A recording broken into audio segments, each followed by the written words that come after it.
Assalamu alaikum warahmatullahi wabarakatuh. It's page 23, and today I'm going to start with the term power because last time I started this article, but due to call for prayer, I have to stop, and now I'm starting from power. It's page 23. Power is an important but often difficult concept.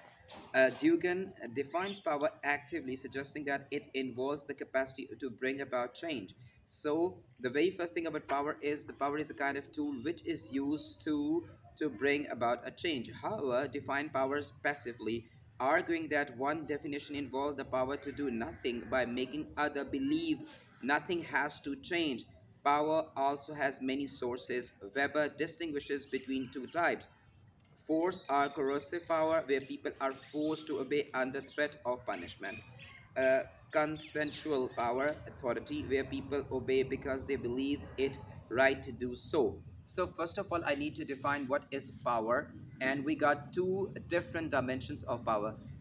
About If we talk about Dugan, one of the sociologists, he simply consider power is a tool which is implied by the government, by the state, by the departments for a change. So I mean, if you want to have a change within the country, you want to impose martial law, you want to impose dictatorship or monarchy, so you can apply a tool which is force. So basically power is a dimension, is a force, which a tool which is used for a change, one thing. But Weber, the modern sociologist, according to him, it meaning has entirely different. Why? Because power is the tool which is used to maintain a situation. So you can say that, I mean, if people are not ready to accept monarchy, people are not ready to accept dictatorship, so if they try for a change, so obviously power is used in a negative sense and just try to restrict people to to their previous position. So power have multi-dimension, but the thing is that, I mean, you can say that basically power is taken as a negative in the sense, if you want to change, for instance, obviously this point is important to understand from where the power is generating. I mean, for instance, if state is using power, so you can say that most of the time it is for the negative purposes, though there must be some positive aspect as well. For instance, people are not giving you tax to the state or the government, so they have some certain rules and regulation, and by force they want to change. But in sociology, we got two dimensions. Dugan, power is for change. Max Weber, power just to maintain your previous position. So uh, force or corrosive power, where people are forced to obey under threat of punishment. Consensual power, authority, where people obey because they believe it right to do so. Okay, so the second type authority can be further broken down. Charismatic power involves people obeying because they trust the person issuing a command. Traditional power is based on custom and practice, the way things have always been done. Rational legal power expresses the idea that people expect command to be obeyed because their position in an authority structure gives them the right to demand control. So the different, you can say, type of power. One is charismatic power. Charismatic power is all about, for instance, there is a celebrity, and celebrity or a person very famous who wants to convey certain messages, advertise something, even a tool for propaganda. So people would love to follow, I mean, that celebrity or a person. So through charismatic power, a person, like, you can say that, though I mean it's not that reasonable, but one can say that when we talk about the dictators like Mussolini, at that particular moment, Napoleon, Hitler, those people have a lot of charismatic power, and they initiated the movement through their charismatic power, their oration. I mean, they were their articulation. They were one of the best orators. I mean, if I talk about Hitler and Mussolini, because they really know how to make people gel together for a certain purpose, especially the nationalism or the nationality. The second is obviously the traditional power. What is traditional power? It's all about the custom, the practices which restrict people or individuals to be within their framework. I mean, so basically, one can say that. One can say that traditional power is based on the custom and practices, force people, give people the framework to work within customs and the practices which are actually the part of the society. So rotational or the legal, it's always, I mean, you can say it's a third party. You can say that government simply passed laws, constitution, and through law enforcement agencies, our judiciary, they are able to practice legal power through which people are forced to do certain things, and people also consider those steps are better for them, so they are bound for a betterment. So this is, we have the rotational, rational or the legal power. Power also has a number of dimensions. We can define power in terms of decision making. It involves the ability to make decisions. Teacher, for example, can decide whether their students do in the classroom, preventing others from making decisions. A teacher can stop their students doing things they might like to do, such as gazing out of the window, removing decision making from the agenda, the ability to do nothing because the other are convinced that no decision has to be made. So, I mean, so easy to understand. Power has three dimensions. For instance, if I want to make certain decisions, I can simply use my power. I can use my power to stop people thinking what they are planning to do. So first, power is just to make decisions. Second, power is again used, uh, others stop doing decision. And thirdly, it's all of a neutral things, removing decision making from the agenda. I mean, we don't need to go anything. I mean, so power is even used for that. Those with the power can impose their interest and the definition of reality on others. In doing so, they can bring about order and stability. Now, Foucault argued that power in modern societies is different from power in the past societies because it is opaque or difficult to see. People are unaware of the power that other individuals or the groups such as government have over them. This has occurred because the way people think about and experience power in everyday life has changed.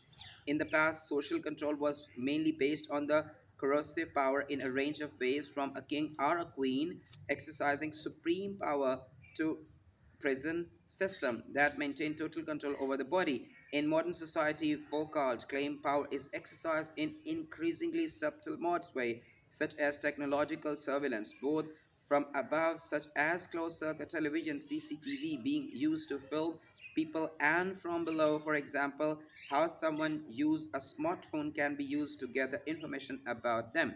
Foucault further argued that knowledge about the social world and the language we use to express such knowledge are both aspects of belief system that control behavior by influencing how people think about the world. If, for example, we believe in the ideas like male and female, this control how we behave both as male and female and towards other male and females.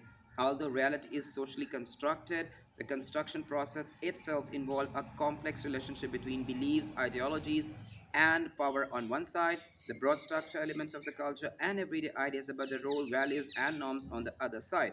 So it's all about the Foucault arguments. I mean, the very first thing about his ideology is, I mean, the concept of power has entirely changed over the years.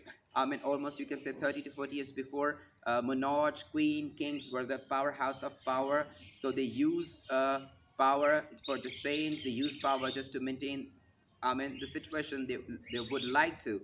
So in the past, we got the source, one person or a group of a person, as a power supply or a hub of power. But now, I mean, the gadgets, the technology has taken over. Now people are more watchable. Now people are more close what they are doing. So we can have a close check as compared to the past life.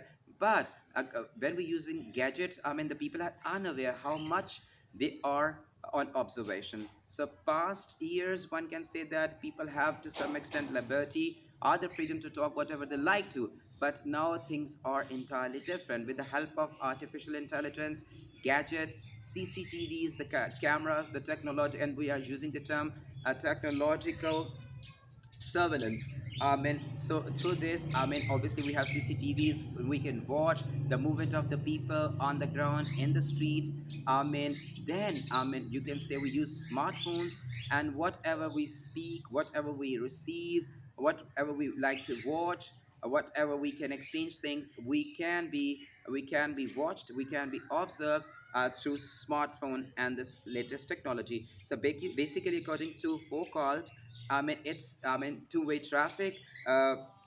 from one person, one side we can have power. I mean, the institutions or the society have certain influence on the people. And on the second way, I mean, when we talk about the individuals, there are norms, there are cultures, there are values, there are morality. I mean, which individuals are the group of people has to obey just to be within the framework of the society.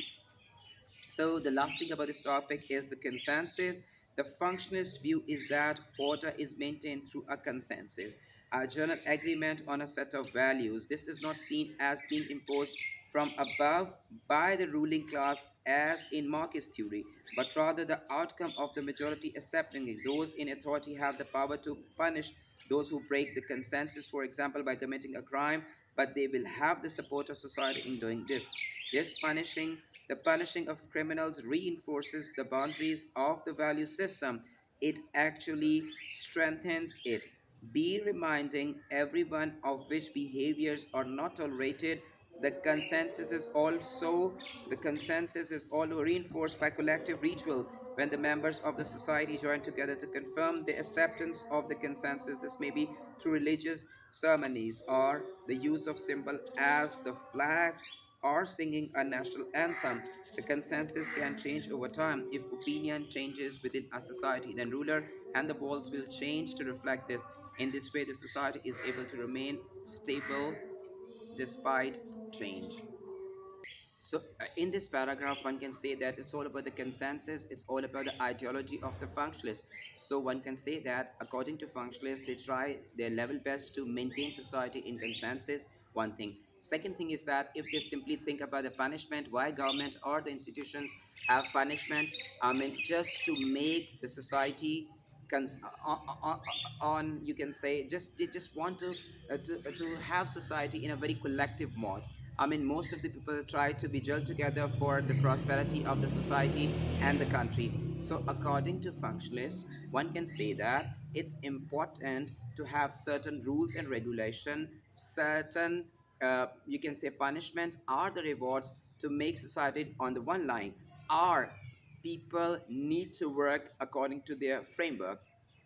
For this perspective, I mean, we need to give awareness to people. There are certain things which need to be learned by the people just to remain within the framework of the things which is issued, which is made by the society. So this is the last thing we have for today's lecture, and I'm going to start my new video with the new subject or the new article, which will be how sociologists explain deviance and non-conformity, including reference to subcultures under socialization, marginalization, culture deprivation, and the social resistance. So for today, it's I need to say thanks to all my views, and keep on sending me messages, because your messages, your comments are very important to me, and I just want to make changes according to your will.